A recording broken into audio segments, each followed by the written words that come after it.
सदियों से चली आ रही सतभक्ति की ऐसी धारा, ऋषियों, मुनियों, देवताओं और त्रिदेवों ने भी जिसका भेद ना पाया। भक्ति तो सभी करते हैं,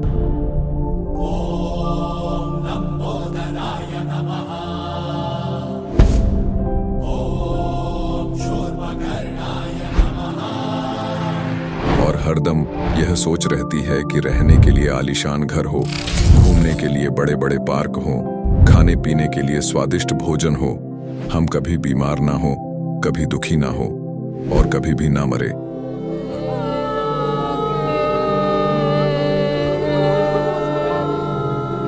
हरदम मौज मस्ती में रहे।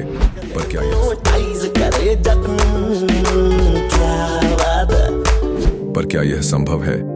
हम सब इतनी भक्ति करते हैं, व्रत करते हैं, श्राद्ध निकालते हैं, कावड़ लेकर आते हैं, बोले बोले, बोले, अरे बोले बोले, बोले। मंदिरों में जाकर मूर्ति पूजा करते हैं,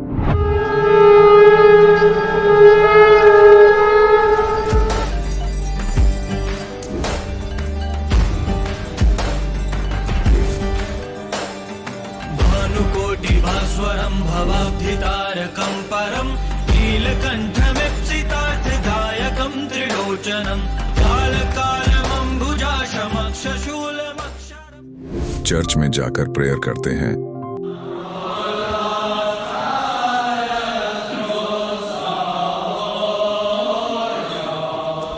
मस्जिद में जाकर नमाज अदा करते हैं,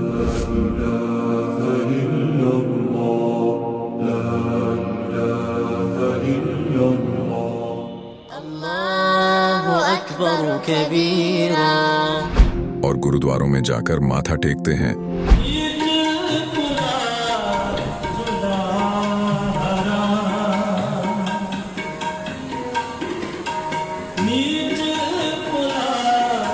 फिर भी दुखी क्यों है?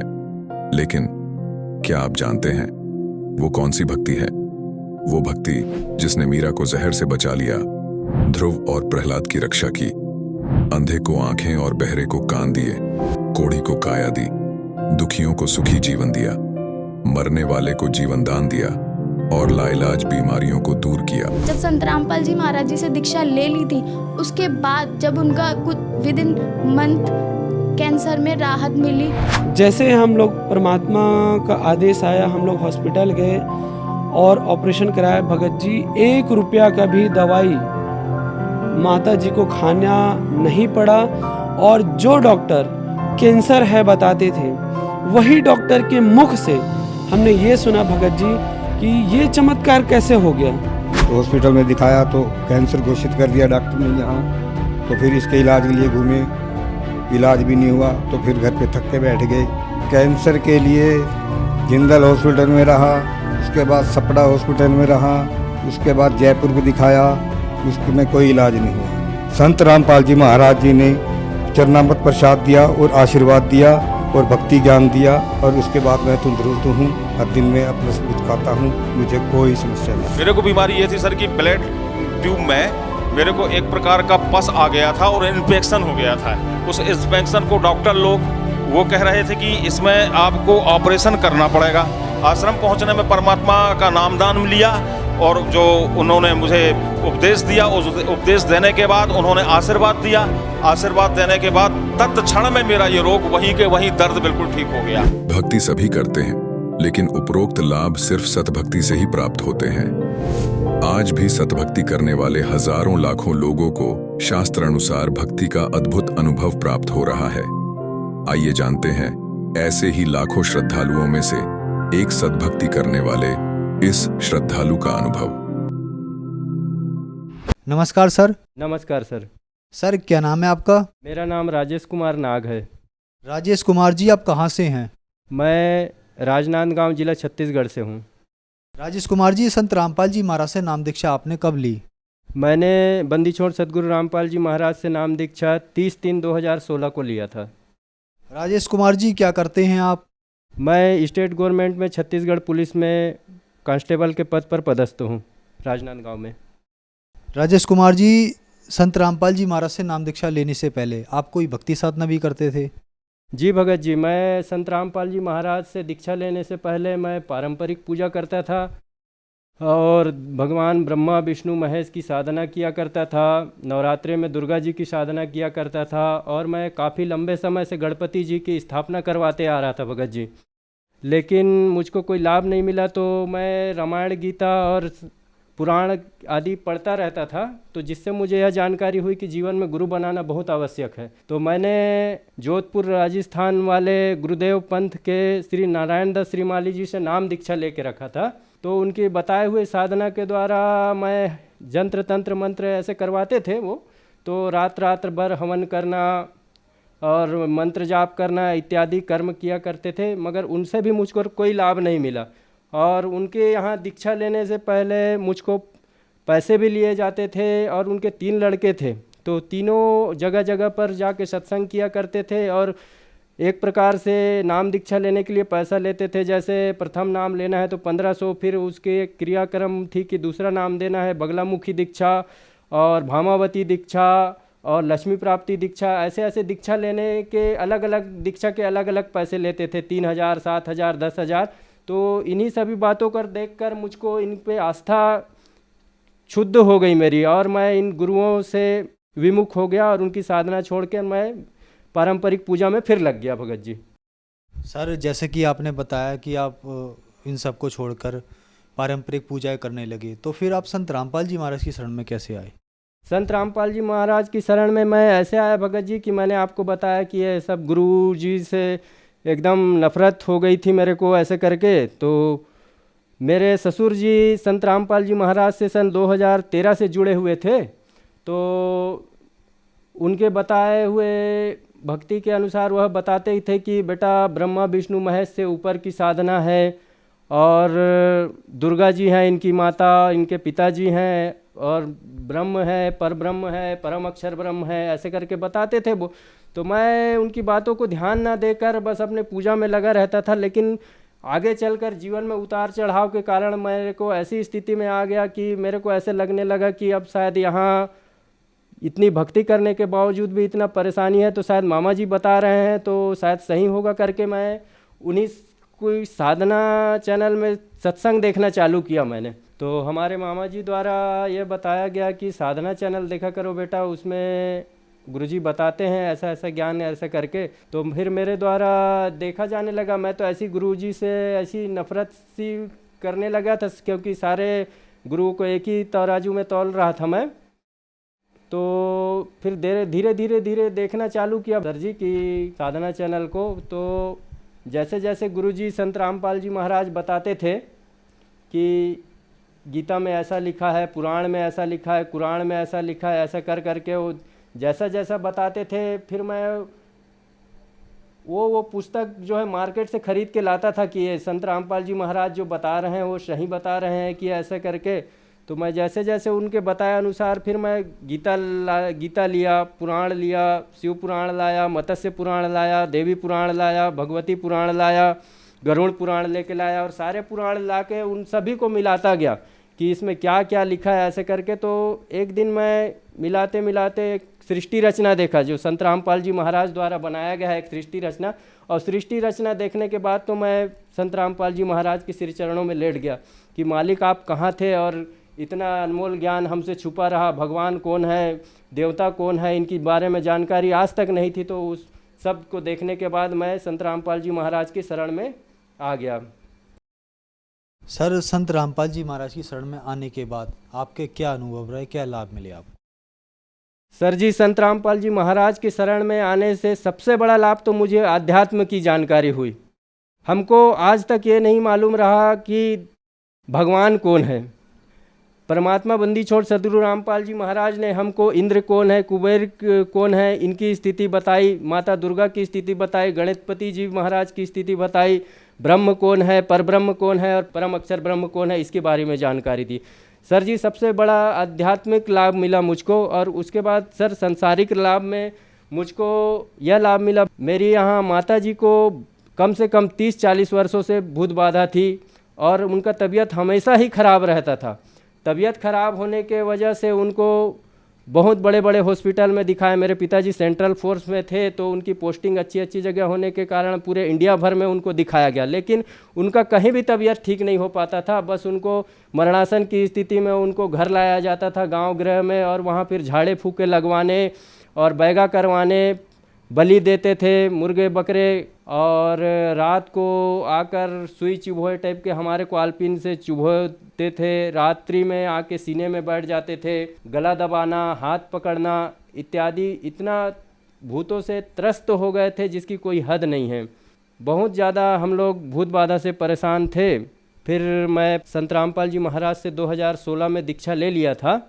तो मैं अपनी माता जी को बताया करता था कि ऐसा ऐसा ज्ञान है, परमात्मा द्वारा बताया गया है, तो आप भी नाम दीक्षा ले लो ऐसा करके, और ऐसा परमात्मा और दोबारा नहीं मिलेंगे ऐसे करके। तो कुछ ज्ञान वो भी समझ गई थी। तो उनके द्वारा फ़ोन में ही बात करते करते ये बोला गया कि हाँ बेटा, अब चाहे कुछ भी हो जाए, मैं संत रामपाल जी महाराज जी से नाम दीक्षा लेकर ही रहूँगी, अब चाहे कुछ भी कोई कुछ भी बोले। तो इतना ही बोलने हुआ, और हमारे घर के जो पूजा रूम था सर, तो वहाँ से ऐसा दही टाइप का ऐसा फेंकाया वहाँ से कम 30 मीटर हमारे पूजा स्थान से। तो ऐसा जैसे किसी ने लात मारा हो और उल्टी करता भगता हो वहाँ से। तो वैसी जब हुआ सर जी, तब घर इतना हल्का हो गया कि जानो कोई वहाँ से बुरी आत्मा साया हो, वो भगा हो ऐसा करके। तब से हमको आज तक उस घर पर कोई भी भूत बाधा या कोई समस्या नहीं हुआ, ना ही वो दोबारा और वहाँ पे आए हैं। सर दूसरा बड़ा लाभ मेरे को ये मिला कि मेरी बच्ची हुई थी दूसरी वाली, तो उसको 10-15 दिन ही हुआ था, और उसको लेटरिंग करने में समस्या आ गया सर। लेटरिंग की समस्या हुई कि उसका पेट फूलने लग गया। अब पेट फूलने लग गया तो उसके बाद मेरे को स्थानीय डॉक्टरों को द्वारा दिखाया गया कि क्या हो गया है ऐसे करके। तो उन्होंने बताया कि नहीं, इसको बड़े हॉस्पिटल में ले जाओ, यहाँ हमसे नहीं हो पाएगा करके। तो उसी दरमियान सर मेरी दादी अम्मा ख़त्म हो गई थी। तो दादी अम्मा ख़त्म होने के कारण हमारे जो गुरु मर्यादा जो हमारे संत रामपाल जी महाराज जी बताते हैं, तो वो शायद मेरे कुछ चूक होने के कारण मेरा नाम खंडित हो गया रहा होगा, और उस नाम खंडित होने के वजह से काल अटैक मेरी बच्ची पर हो गया। और बच्ची पे काल अटैक होने के कारण वो बच्ची का पेट जो है बड़ी आंत में विकसित नहीं हो पाया करके ऐसे डॉक्टर लोग बताए हैं। तो मैं उनके इलाज करवाने कांकेर से फिर राजनांदगांव लेके आया, और उनको अनिमेश गांधी जो चाइल्ड स्पेशलिस्ट हैं उनको दिखाया। तो अनिमेश गांधी जी के यहाँ कम से कम 20 दिन एडमिट रही बच्ची, लेकिन उन्होंने भी आखिरी में हाथ खड़ा कर दिया कि नहीं, बच्ची को यहाँ समस्या ठीक नहीं हो सकता है, इसको आप कहीं बड़े हॉस्पिटल में ले जाओ और वहीं उनका इलाज कराओ, तब कहीं जाकर वो ठीक हो सकती है ऐसा करके। तो मैं छत्तीसगढ़ के सबसे बड़े हॉस्पिटल बाल गोपाल रायपुर ले गया। रायपुर में भी वहाँ एडमिट करके रखा सर मैं बच्ची को। तो वहाँ भी डॉक्टरों द्वारा बहुत सारा चेकअप करवाया गया। तो वहाँ भी चेकअप के दरमियान डॉक्टरों द्वारा यही बताया गया कि इसका सिर्फ एक ही इलाज है, इनका जो बड़ी आंत है वो 1 इंच करीबन विकसित नहीं हो पाया है, तो उसके लिए बच्ची का पेट को फाड़ना पड़ेगा और उसमें एक बाईपास अलग से पाइप डालना पड़ेगा, और वो पाइप करीबन लगभग साल भर तक वैसे ही रहेगा, और उधर ही से बच्चा मुंह से खाना खा के उधर पाइप तरफ से लेटरिन करेगी ऐसे करके उन्होंने बताया। तो मैं तो परेशान हो गया। हमारे यहाँ पत्नी भी हमारी रोने लगी और घर वाले भी ऐसी परेशान हो गए कि 15 दिन का बच्ची है और उसको ऐसे कैसे करेंगे, दूध पिलाना है, उसको नहलाना है, उसको झुलाना है, 15 दिन की बच्ची को कैसे ऐसे रखेंगे ऐसे करके। तो राजनांदगांव वापस आया मैं, संत रामपाल जी महाराज से अपना नाम शुद्धिकरण करवाने गया सुरेगांव आश्रम, यही छत्तीसगढ़ बालोद जिला में उस समय था। तो जैसे ही मैंने अपना नाम शुद्धिकरण करवाया सुरेगांव आश्रम पर जाकर, और उनको बच्ची को लेकर मैं 3-1 बजे फिर बाल गोपाल हॉस्पिटल ले गया जहां उनका ऑपरेशन होना था। तो बाल गोपाल हॉस्पिटल में जहां उनका ऑपरेशन होना था, तो वहां एक सर्जन है आमीन मेमन करके, उनका अपना नर्सिंग होम भी है, तो मैं उनके नर्सिंग होम में ले गया उनको।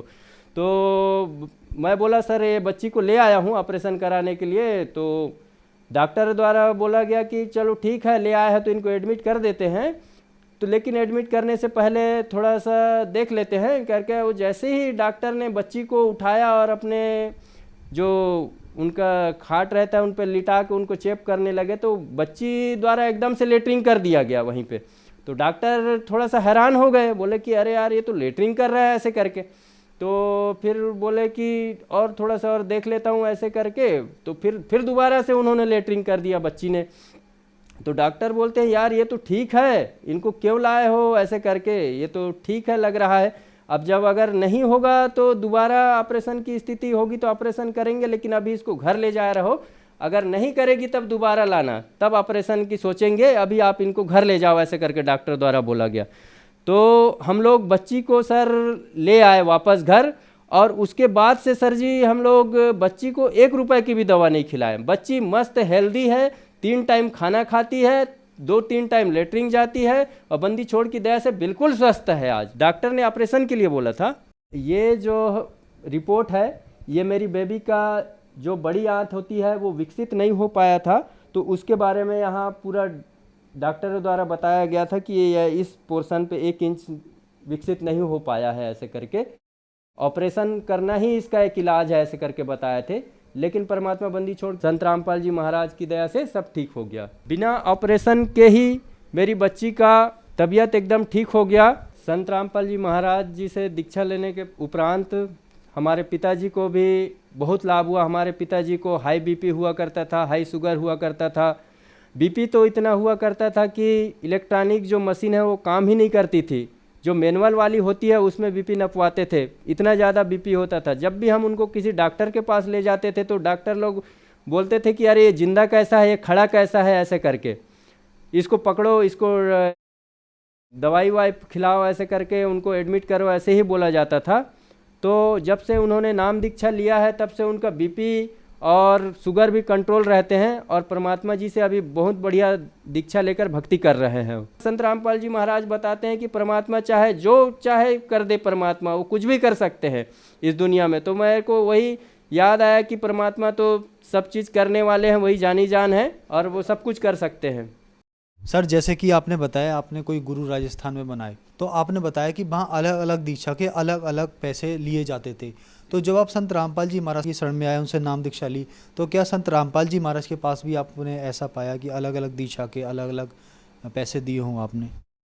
नहीं भगत जी, संत रामपाल जी महाराज की जब शरण में आया मैं, तो यहाँ मुझको कोई भी पैसे देने नहीं पड़े, और ना ही कोई भी किसी प्रकार का कुछ पैसा देना पड़ा मुझको, बल्कि यहाँ से तो मुझको और भी संत रामपाल जी महाराज की दीक्षा लेने के पश्चात और भी मुझको निःशुल्क पुस्तक दिया गया, और यहाँ नाम भी निःशुल्क दिया जाता है यहाँ पर।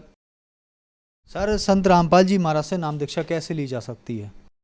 संत रामपाल जी महाराज से दीक्षा लेने कर विभिन्न चैनलों में पीली पट्टी चलती है नीचे में, उनमें सभी आश्रमों की जानकारी दी जा रहती है, नंबरों की जानकारी दी जा रहती है। तो अब उन नंबरों पर फ़ोन करके अपने नज़दीकी नामदान केंद्र का पता कर सकते हैं, और उन्हीं पर फ़ोन करके वहाँ संत रामपाल जी महाराज से नाम दीक्षा ले सकते हैं।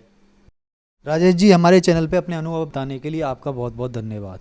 सत साहेब भगत जी। अब जगत गुरु तत्वदर्शी संत रामपाल जी महाराज जी के सत्संग के माध्यम से उस अद्वितीय आध्यात्मिक ज्ञान के बारे में जानते हैं, जिसके माध्यम से आप भी प्राप्त कर सकते हैं ऐसे आध्यात्मिक, मानसिक और भौतिक सुख जो अभी तक आपने सिर्फ मीराबाई, ध्रुव, प्रहलाद जैसे कुछ ही भक्तों की जीवन कथा में सुने होंगे।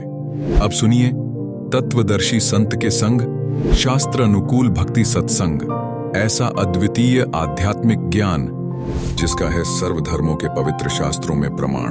कहते देवादिदेव महादेव, यदि आप हम पर प्रसन्न हो तो भक्तों के कल्याण हेतु आप सदा सदा के लिए अपने स्वरूप को इस स्थान पर स्थापित करने की कृपा करें। यहाँ आकर आपका दर्शन पूजन करने वाले मनुष्यों को आपकी अविनाशी भक्ति प्राप्त होगी। ऋषियों की प्रार्थना सुनकर भगवान शिव ने ज्योतिर्लिंग के रूप में वहाँ वास करना स्वीकार किया। भगवान शिव से वर मांगते हुए नर और नारायण ऋषियों ने इस ज्योतिर्लिंग और इस पवित्र स्थान के विषय में जो कुछ कहा हुआ है अक्सर से सत्य है।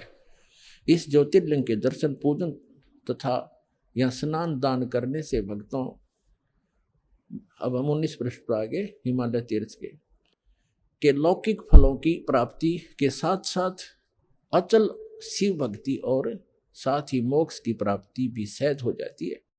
हिमालय में केदार नामक पर्वत शिखर पर प्रतिष्ठित होने के कारण यह ज्योतिर्लिंग को श्री केदारेश्वर ज्योतिर्लिंग के नाम से जाना जाता है।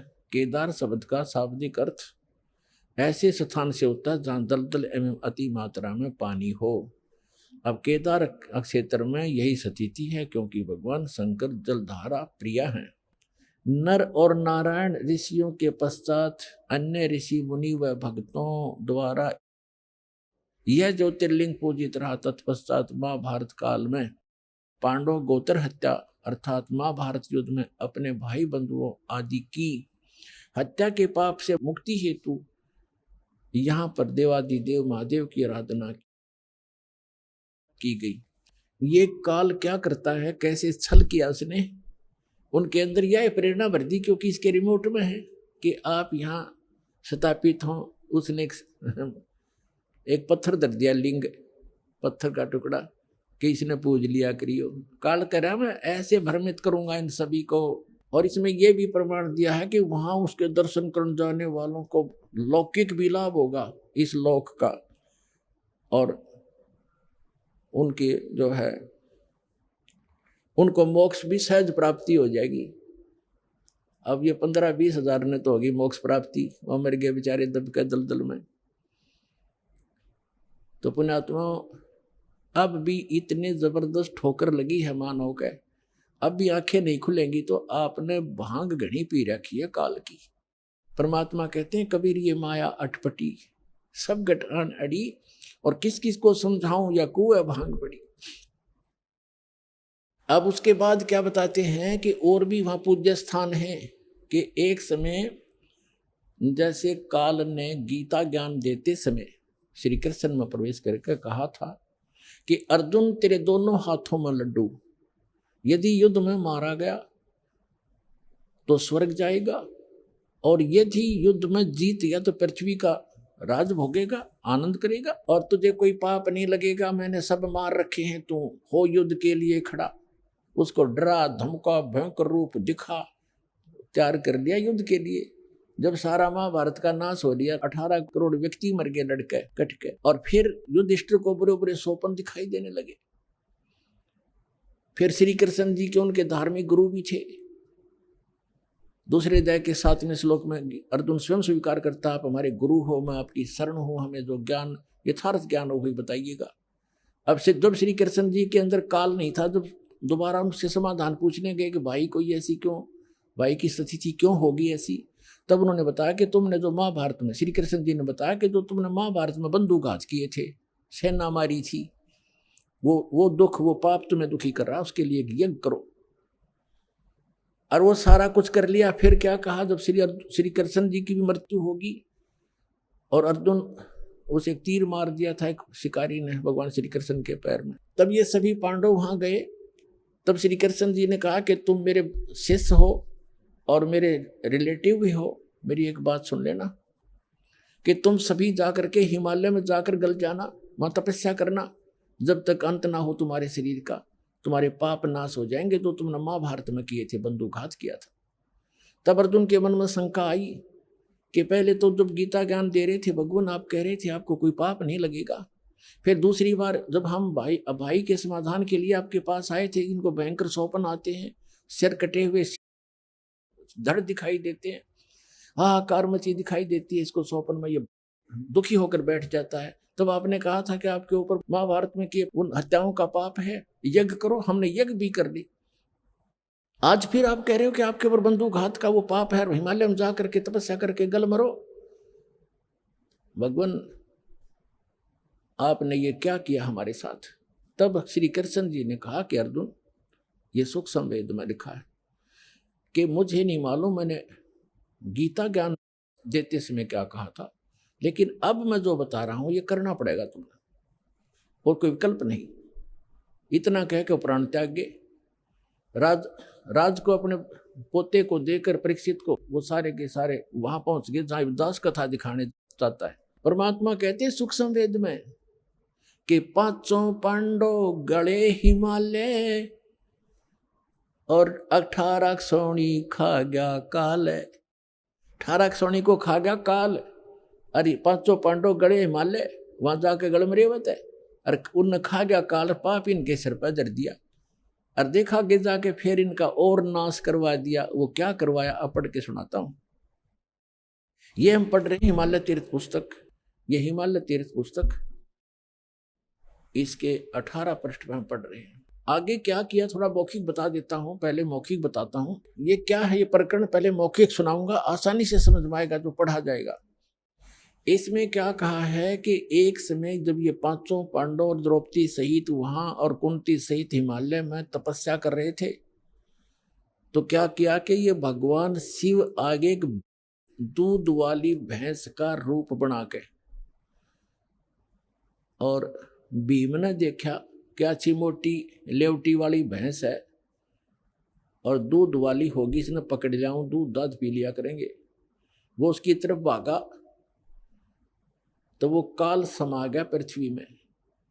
समाते समाते उसका बैक पोर्शन रह गया, पिछला पिछला हिस्सा। कहते बली महाबली भीम ने पकड़ लिया नो चक्कस जबरदस्त और गाड़ दिए पंजे। बोला वही रुक गया वो, फिर वो पत्थर का बन गया। आकाशवाणी हुई कि इसकी पूजा किया करो। बता, भैंस के टट्टी पेशाब के पोर्शन की पूजा ला दिए फिर वह तरह के जो।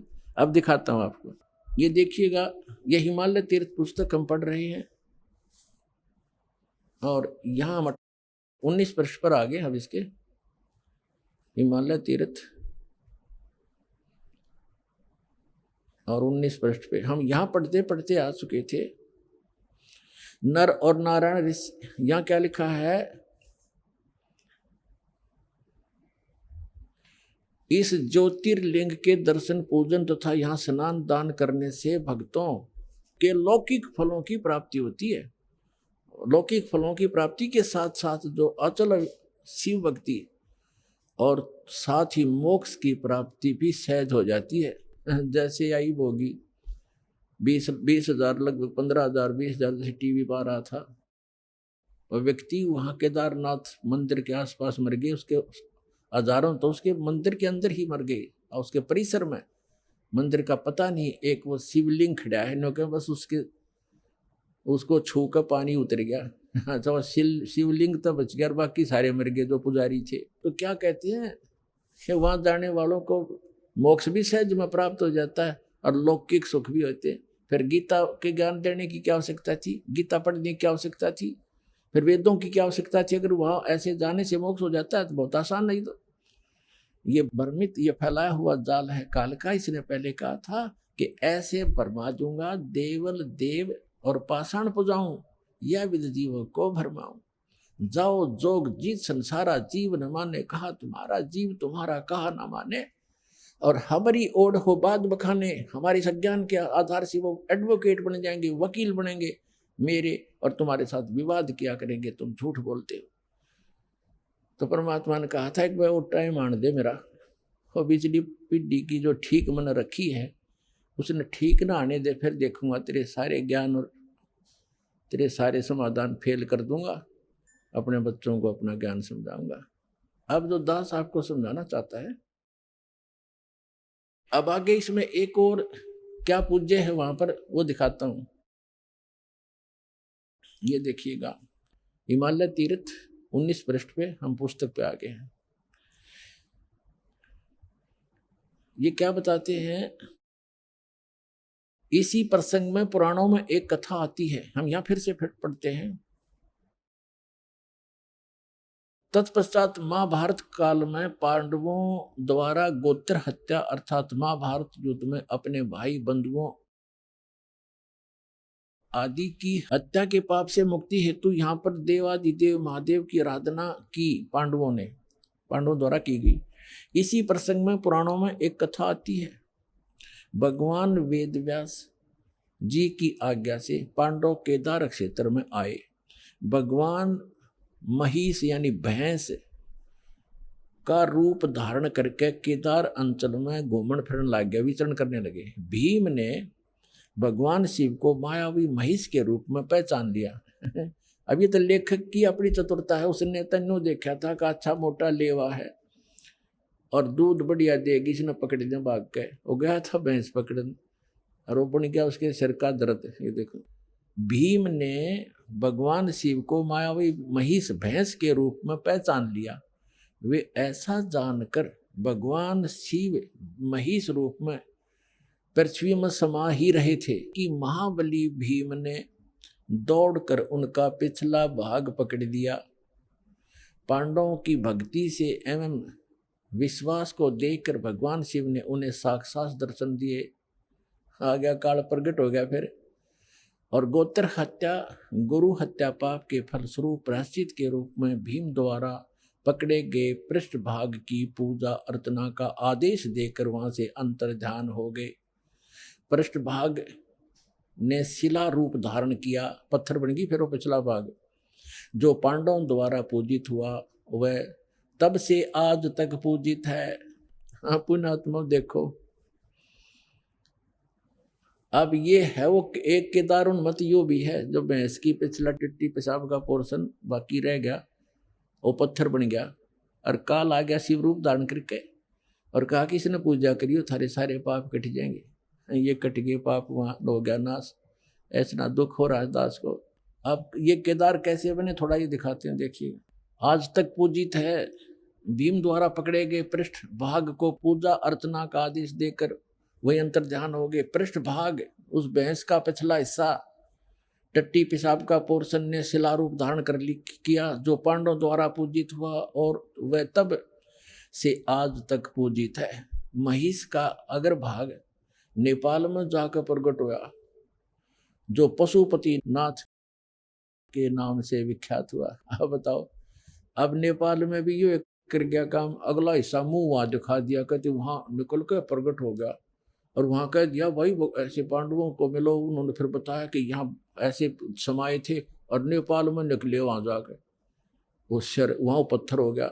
अब वहां एक मंदिर बन गया पशुपति नाथ का, वहां लाग गया पूजा करने। कोई बात, एक काल का फैलाया जाल है सारा।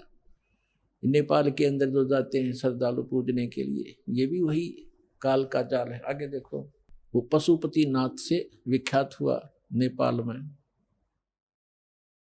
फिर क्या बताते हैं, भैंस के अन्य 4 भाग क्रम से तुंगनाथ में बाहु, रुद्रनाथ में मुख और मध्य महेश्वर में नाभि, कल्पेश्वर में जटा। इस प्रकार केदारनाथ को छोड़कर महेश रूपी यानी भैंस रूपी भगवान शंकर के अन्य 4 भाग केदार क्षेत्र में प्रतिष्ठित हुए। केदारनाथ सहित ये स्थान 5 केदार नाम से विख्यात हुए। ओए होए होए, ये पर भी लेन जात है दुनिया, हमरा ज्ञान किने ना सुनिया। पुण्यात्माओं, इस काल के जाल को समझो और इस सतलोक आश्रम बरवाला में आओ और अपना कल्याण करवाओ। इस पृथ्वी पर यदि एकमात्र स्थान है परमात्मा कबीर जी द्वारा चलाया हुआ यथार्थ ज्ञान अपने बच्चों के लिए, इसको पहचानो। और पुण्यात्माओं, उस परमात्मा ने आकर ये ज्ञान दिया था। 600 वर्ष पहले परमात्मा बताया करते थे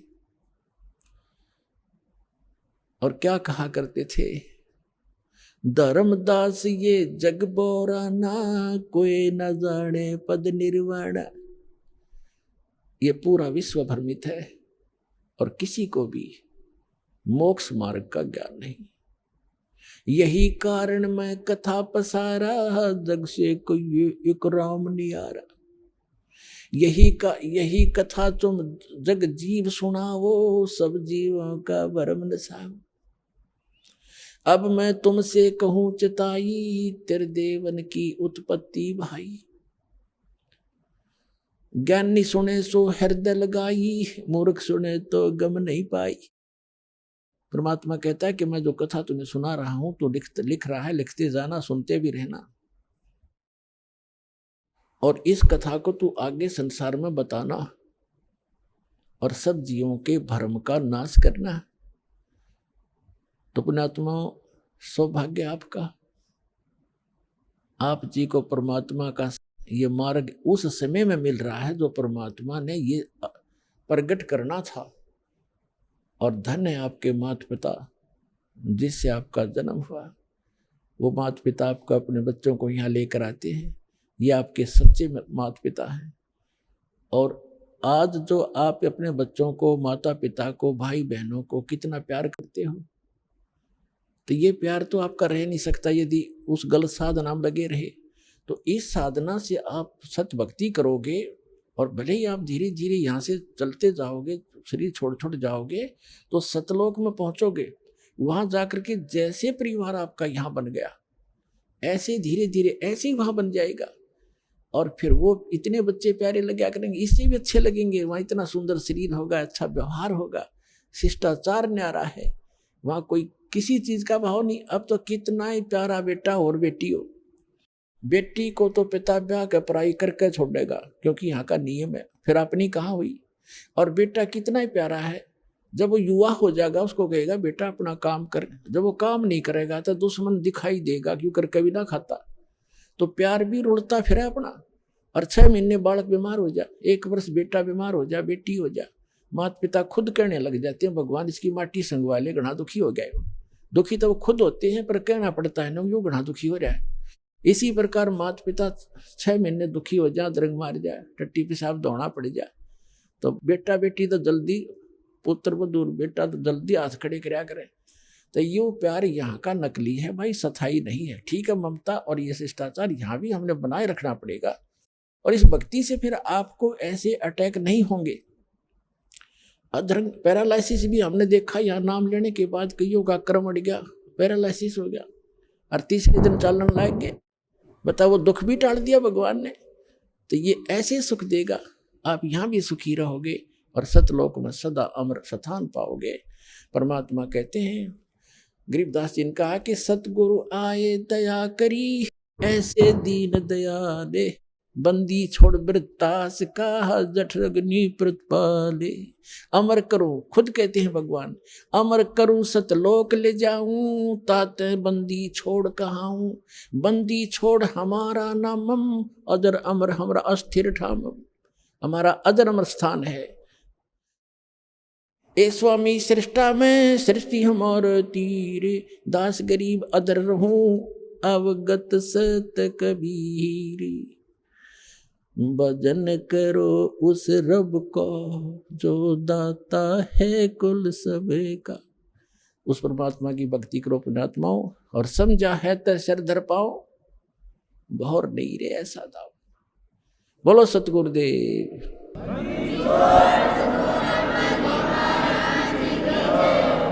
परम पिता परमात्मा पूर्ण ब्रह्म, सारी सृष्टि के रचनहार, कुल मालिक, कबीर देव, कबीर साहेब, अल्लाह अकबर, उस ग्रेट गॉड कबीर परमेश्वर जी की असीम रजा से आप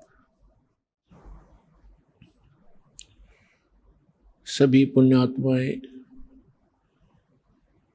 परमात्मा की महिमा का ये सत्संग सुनने के लिए उपस्थित हुए।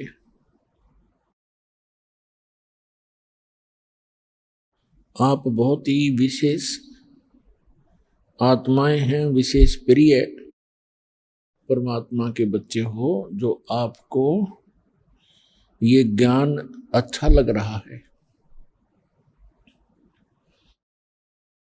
और आपकी श्रद्धा भगवान में दिन प्रतिदिन बढ़ती ही जा रही है। अन्यथा ये पूरा मानव समाज नास्तिक होने के कागार पर खड़ा था। भक्ति करने वालों की कमी नहीं, श्रद्धालुओं की कमी नहीं, श्रोता बहुत गिने, और संतों की भी कोई कमी नहीं, साधु संत बहुत बहुत गिने। और फिर भी कोई बुराई समाज से घट नहीं रही। कोई भी आध्यात्मिक लाभ किसी भी भक्त को प्राप्त नहीं हो रहा। किसी को कुछ प्राप्त हो रहा है तो उसके अपने संस्कार से ही हो रहा है। जो बिल्कुल भी भक्ति ना करते वो उनको भी हो रहा होता है। क्योंकि जो पूर्व जन्म के शुभ संस्कार या अशुभ संस्कार वो प्रत्येक प्राणी को प्राप्त होते ही रहते हैं। अब परमात्मा ने रजा करी है, अब वो समय है जो सब जगह भक्ति करने वाले भी महादुखी हैं और जो भक्ति नहीं करते वो तो अपने आप ही दुखी हैं। हाहाकार मचा है। एक पैसा ही सर्वस्व हो गया, माया ही सबको मीठी लगती है।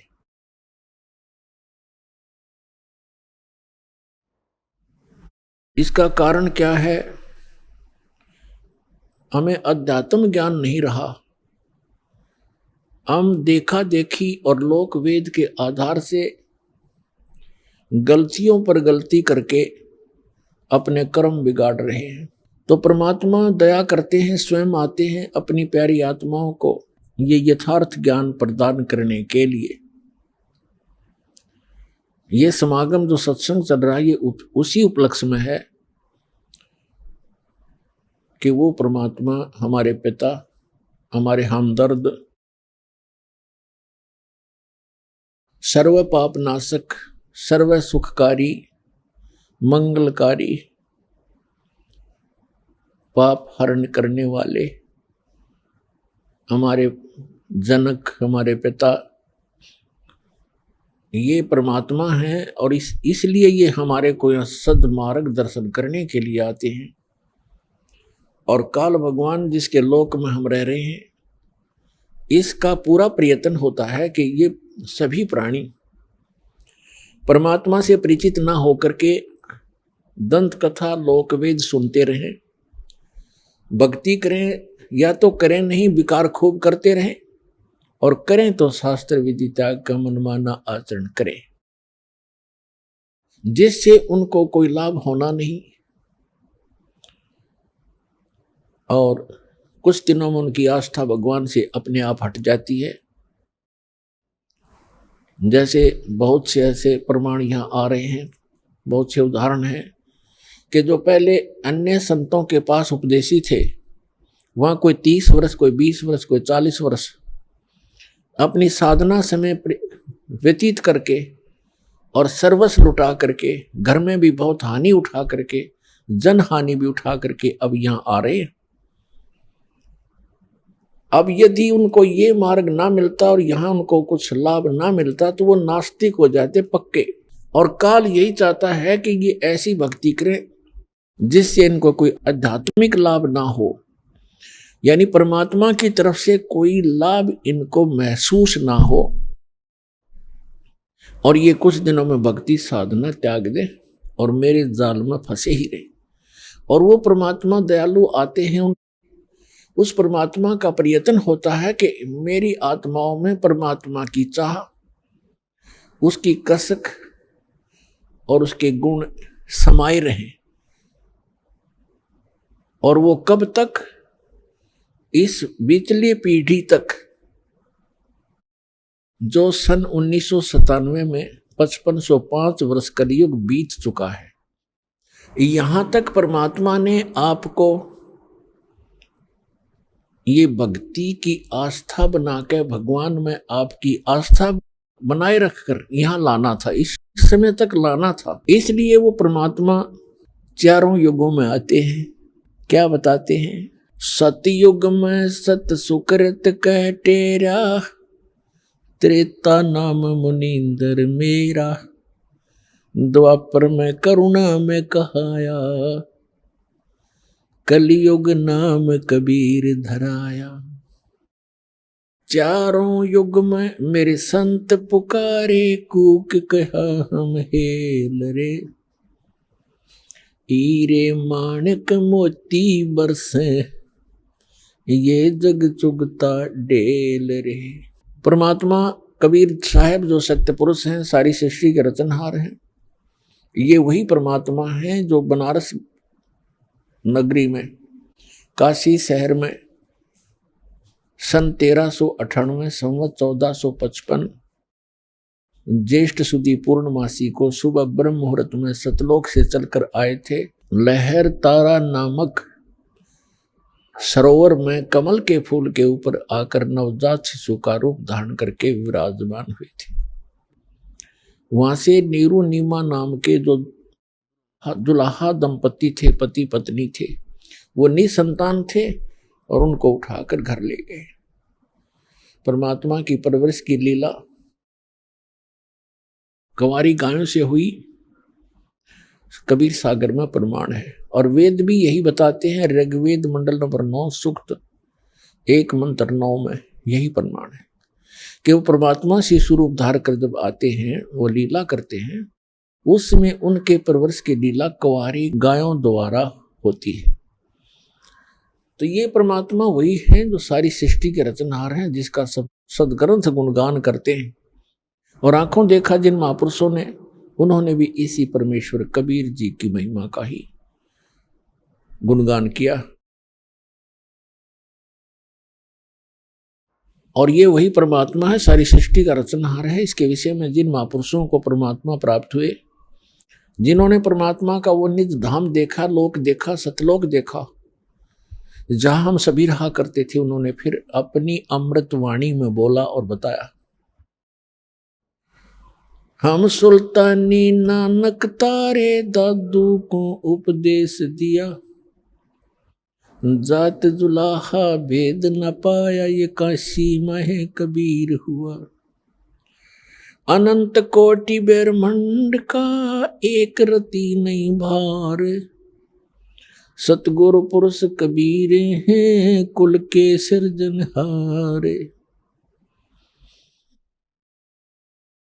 सतयुग में सत सुकृत कै टेरा, त्रेता नाम मुनिंदर मेरा। सतयुग में परमात्मा सतसुकृत नाम से आए, ऐसे ही कमल के फूल के ऊपर सरोवर के अंदर विराजमान हुए नवजात शिशु बना करके। वहां से एक विद्याधर नाम के ब्राह्मण और उनकी पत्नी दीपिका, वो निसंतान थे, परमात्मा को घर ले गए और कुंवारी गायों से उनकी परवरिश हुई। 5 वर्ष की आयु में, 4 वर्ष की आयु में मनु जैसे जो विद्वान प्रसिद्ध हो रहे थे, पाक रहे थे, उनके छक्के छुड़ा दिए। उनको जबान नहीं छोड़ी उनके मुख में।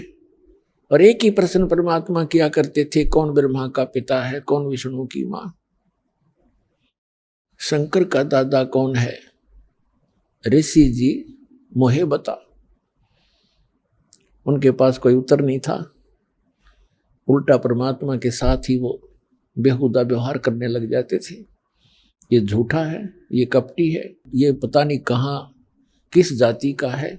वहाँ पर पढ़ा मिला था, विद्याधर के घर आ गया, ब्राह्मण के घर। ये ऐसी ऐसी नीच बातें वो परमात्मा के लिए बोलने लगे, विषय बदल दिया करते थे। इसी प्रकार परमात्मा त्रेता युग में मुनिंदर नाम से प्रसिद्ध हुए। उस समय वही आत्मा जो विद्याधर और दीपिका वाली थी, वो दोनों त्रेता युग में फिर ब्राह्मण कुल में ही उनका जन्म था। दोनों का संयोग होया। उनके नाम थे वेद विज ब्राह्मण पंडित, और सूर्या नाम की उसकी पत्नी जो दीपिका थी, वो सूर्य नाम से जन्मी, पुनर्जन्म हुआ। अभी आपने सुने जगत गुरु तत्वदर्शी संत रामपाल जी महाराज के मंगलमय सत्संग प्रवचन। आइए अब सुनते हैं उन भक्तों के अनुभव जिन्होंने संत रामपाल जी महाराज के प्रमाणित ज्ञान से प्रभावित होकर नाम दीक्षा लेकर अनेकों लाभ प्राप्त किए। बहन जी नमस्कार। नमस्कार सर जी। क्या नाम है आपका? दमयंती है मेरा नाम। बहन जी कहाँ से आए हैं आप? मैं डेराबस्सी डिस्ट्रिक्ट मोहाली पंजाब से आई हूँ। संत रामपाल जी महाराज से कब जुड़े? मैं 24 अगस्त 2014 को परमात्मा की शरण में गई रामपाल जी महाराज की। उससे पहले आप क्या साधना करते थे? उससे पहले सर जी हम पितर पूजा करते थे और देवी देवताओं की पूजा करते थे। मेरे भगत जी हैं अब तो जो, वो शिव जी की बहुत पूजा करते थे। क्या लाभ मिला आपको उन साधनाओं को करने से? उन साधनाओं के करने से हमें लाभ तो पता ही नहीं था लाभ क्या होते हैं, मगर हम बीमार भी बहुत रहते थे उनको करते करते, और हमारे पास पैसे की भी तंगी थी। संत रामपाल जी महाराज जी की शरण में कैसे आई? भगत जी एक प्राइवेट जॉब करते हैं फैक्ट्री में, तो उनकी फैक्ट्री में एक भगत जी आते हैं। वो उन भगत सिंह ने बताया मेरे हस्बैंड को कि आप सतलोक आश्रम बरवाड़ा चलो और वहाँ पे परमात्मा का अवतार आए हुए हैं संत रामपाल जी महाराज, वहाँ पे जाने से आपके दुख भी दूर हो जाएंगे और जो आपके मिसिज को दुख है और वहाँ पे जाने से आपको लाभ मिलेगा। बहन जी देखिए, हमने कई लोगों से सुना है कि संत रामपाल जी महाराज से नाम दीक्षा लेने से पहले कोई फीस वगैरह का प्रावधान है। क्या ये बात सही है कि आप लोगों से कोई फीस वगैरह ली गई वहाँ से? नहीं सर जी, वहाँ पे कोई फीस नहीं ली जाती, वहाँ पे बिल्कुल निःशुल्क सारी सेवाएं हैं। बहन जी, संत रामपाल जी महाराज से नाम दीक्षा लेने के बाद आपको क्या लाभ मिले? वहाँ पे जाने के बाद संत जी रामपाल जी महाराज की शरण में जाने के बाद मेरे को बहुत बड़ा लाभ मिला, क्योंकि मुझे बहुत बड़ी बीमारी थी। पहले मुझे ऐसी बीमारी थी, मैं बहुत डॉक्टरों के पास घूम लिए थे हम। अम्बाड़ा में एक डॉक्टर है, डॉक्टर रवि गर्ग, वो बहुत महंगे इलाज करते हैं और उनके पास मैंने 2-2.5 साल इलाज करवाया तो मुझे कोई लाभ नहीं हुआ। परमात्मा की शरण के रामपाल जी की शरण में जाने के बाद हमें वहाँ से आराम मिला उस मेरी बीमारी में। क्या बीमारी थी आपको? मुझे बहुत बड़ी बड़ी हिचकियाँ आती थी और वो पड़ोस के घरों में सुनती थी, तब वो प्रॉब्लम होती थी मुझे, तो उसमें ऐसे होता था मेरा मुंह सूज जाता था, कई कई दिन मेरे से बेड बिस्तर से उठा नहीं जाता था। क्या आपको जो समस्याएं थी, जो आपको बीमारी थी, क्या आपने किसी डॉक्टर को दिखाई थी पहले? हाँ जी, वो डॉक्टर रवि गर्ग से मेरा इलाज चला था 2-2.5 साल। तो उनसे ठीक नहीं हुई? नहीं, उनसे कोई आराम नहीं मिला मुझे। संत रामपाल जी महाराज की शरण में आने के बाद कैसे ठीक हो गई? मैं परमात्मा की रामपाल जी महाराज की शरण में गई तो मेरे को वहाँ पे जैसे आश्रम में जाते ही हमें नामदान का वो मिला कि नामदान ले लो। हमने फार्म भरा, नामदान लिया। नामदान लेने के बाद हमने भंडारा किया। मेरे को एकदम वहाँ पे खीर का भंडारा था उस दिन। मेरे को ऐसे हुआ जैसे अंदर से ना बहुत प्रॉब्लम थी मुझे कि ऐसे कोई निकाल रहा है उस चीज़ को पकड़ के। तो ऐसे करते हुए बहुत ज़्यादा वहीं पे मेरी तबीयत खराब हो गई और हम घर आए तो 15 दिन तक मैं बिस्तर से नहीं उठी। तो परमात्मा ने 8 सितंबर की रात को मेरे साथ परमात्मा ने काल आया मुझे लेने। तो परमात्मा ने हम भगत जी उनकी उसमें पहले गए हुए थे परमात्मा की शरण में, तो काल आया मुझे लेने। मैं एकदम काल ने मुझे ऐसे अटैक किया, मेरे यहाँ से गर्दन दबोच दी। गर्दन दबोची तो परमात्मा ने भगत जी को करा के खड़ा हो गया। वो खड़े हो गए, उन्होंने देखा कि ये तो एकदम बेहोश पड़ी है। मेरी आंखों में से पानी निकल रहा था और भगत जी ने मेरे मुंह से एक आवाज़ निकली कि सतलोक का पानी। तो भगत जी ने मुझे सतलोक का पानी पिलाया। उसके बाद मेरे बच्चे भी दोनों उठ के बैठ के रोने लगे कि मम्मी को पता नहीं क्या हो गया। उसके बाद उन्होंने जल पिलाया मुझे, 2 बार जल पिलाया, वो निकल गया साइड से। तो तीसरी बार जल पिलाया, जल नीचे चला गया मेरे। भगत जी ने और दोनों बच्चों ने पूरी माला करी, परमात्मा जो हमें मंत्र देते हैं। आप संत रामपाल जी महाराज को परमात्मा बोलते हैं? हाँ जी, क्योंकि उन्होंने मुझे काल के बंधन से छुड़वाया। तो काल ने आके मुझे दबोच लिया। तो जो जल पिलाया परमात्मा संत रामपाल जी महाराज से जो देते हैं, उस जल के पिलाने से मेरे को होश आ गया। काल ने मुझे छोड़ दिया। तो उसके बाद मैं फिर परमात्मा ने अपने तरीके से मुझे उठाया। मेरी आत्मा निकाली, मुझे लेके गए ऊपर। ब्रह्मा जी का लोक, विष्णु जी का लोक, शिव जी का लोक दिखाया। फिर ऊपर मैं त्रिकुटी पे पहुंच गई। परमात्मा संत रामपाल जी महाराज ऐसे त्रिकुटी पे बैठे हैं। कैसा नज़ारा था ये, जो आपने जो विचित्र नज़ारे देखे, कैसा लग रहा था आपको? वहाँ पे जाके इनके लोक में जाके वहाँ बहुत गंदा हाल है, बहुत ज़्यादा। इनकी सिचुएशन अपनी भी बहुत ख़राब है। तो हमें यही नहीं पता था मतलब कि परमात्मा है कौन। तब वहाँ दिखाया इन्होंने, परमात्मा ने हमें, संत रामपाल जी महाराज ने, कि मैं त्रिकुटी पे ऐसे बैठा हूँ। तब हमें पता लगा कि इनके क्या हल हैं, ब्रह्मा विष्णु महेश के, और परमात्मा कौन है, संत रामपाल जी महाराज क्या पावर है। उन्होंने त्रिकुटी पे दिखाया मुझे, त्रिकुटी पे बैठे परमात्मा संत रामपाल जी महाराज के रूप में। तो वहाँ पे मुझे परमात्मा संत रामपाल जी महाराज ने, मैं गई ऐसे, मेरी बाजू पकड़ी। बाजू पकड़ते ही ये बाजू ऐसे बिल्कुल ऐसे आर पार हो गया परमात्मा गुरु जी का हाथ, संत रामपाल जी महाराज का। और मेरा भी हाथ ऐसा है वहाँ पे कि आर पार हो जाता है। वहाँ पे हमारा ये शरीर नहीं है। तो गुरु जी ने कहा कि सुरता तू आ गई। तो ऐसे कहते ही गुरुजी ने मुझे अपनी गोदी में बिठा लिया और मैं गुरुजी की गोदी में बैठते ही मैं बेड पे एकदम उठ के ही बैठ गई, जैसे परमात्मा ने अपने गोदी में वहीं बिठा लिया मुझे। ऐसे ये इतना बड़ा परमात्मा ने काल के लोग से छुटा के, काल के बंधन से छुटा के, और परमात्मा ने अपना असली रूप दिखाया मुझे। आप संत रामपाल जी महाराज को बार बार परमात्मा कहकर संबोधित करते हैं। यदि आप संत रामपाल जी महाराज जी को भगवान मानते हैं, उनके अंदर पावर है, आप मानते हैं कि वो जन्म मरण से छुटवा देते हैं, आपके भयंकर से भयंकर रोग को ठीक कर देते हैं, आप क्या कहना चाहेंगे? ये काल की जो ये जेल है, ये 21 ब्रह्मांड है, ये काल के हैं, और 21 ब्रह्मांड काल की जेल है। इस जेल के अंदर हम हैं। जो तत्वदर्शी संत जो आते हैं वो हमें इस जेल से छुड़वाने के लिए आते हैं, और वो तत्वदर्शी संत परमात्मा रामपाल जी महाराज हैं। संत रामपाल जी महाराज जी की शरण में जो भी जाते हैं, ज़्यादातर लोगों का कहना है कि उनकी शरण में जाने के बाद नशा छूट जाता है। आपके पति जब संत रामपाल जी महाराज जी की शरण में गए तो क्या उन्होंने भी नशा करना छोड़ दिया? नहीं जी, देखो गुरु जी की शरण में, संत रामपाल जी की शरण में जब हम गए, मेरे पति नशा नहीं करते थे। गुरु जी की पहले ये हमारे ऊपर रजा है, हमारे घर में कोई ऐब नहीं था। देखिए, संत रामपाल जी महाराज जी के बारे में ये भी कहा जाता है कि वो देवी देवताओं की पूजा करने से मना करते हैं। क्या कहना चाहेंगे इसके बारे में? सतगुरुदेव रामपाल जी महाराज देवी देवताओं की पूजा करने से मना नहीं करते, बल्कि वो हमें अपने शास्त्रों के अनुसार असली पूजा की विधि बताते हैं, असली हमें ज्ञान देते हैं कि ये पूजा ऐसे नहीं करनी, ऐसे करनी है। वो छुड़वाते नहीं हैं।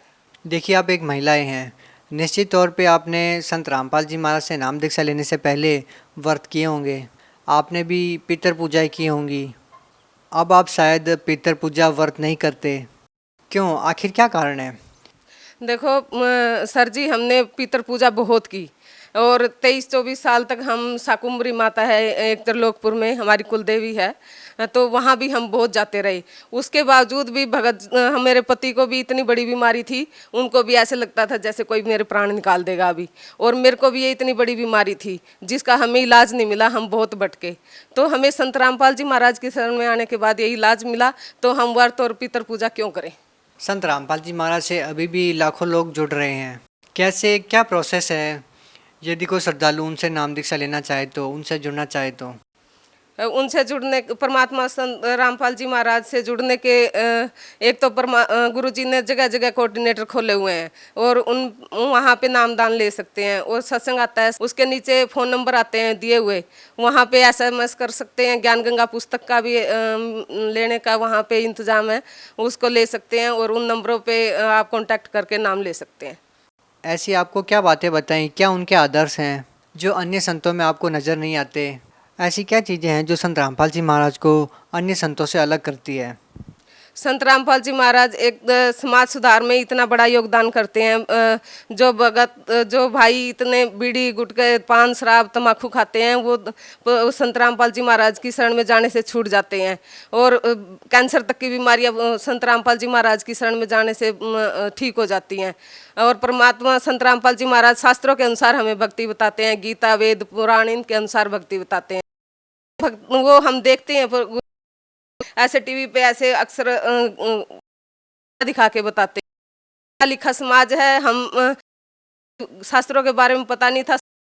गुरु रामपाल जी महाराज की शरण में आने के सारे शास्त्र पढ़ने आ गए, उन परमात्मा ने मीनिंग बता, हमें वो पता लगा कि और हम आज तक क्या कर रहे थे। संत रामपाल जी महाराज ने हमें परमात्मा को, भगत समाज को क्या संदेश देना चाहते हैं? समाज से मेरी प्रार्थना संत रामपाल जी महाराज की शरण में और अपने दुख, अपना जन्म मरण का सबसे बड़ा जो, उसे मुक्ति पाओ। जी धन्यवाद। सत साहिब।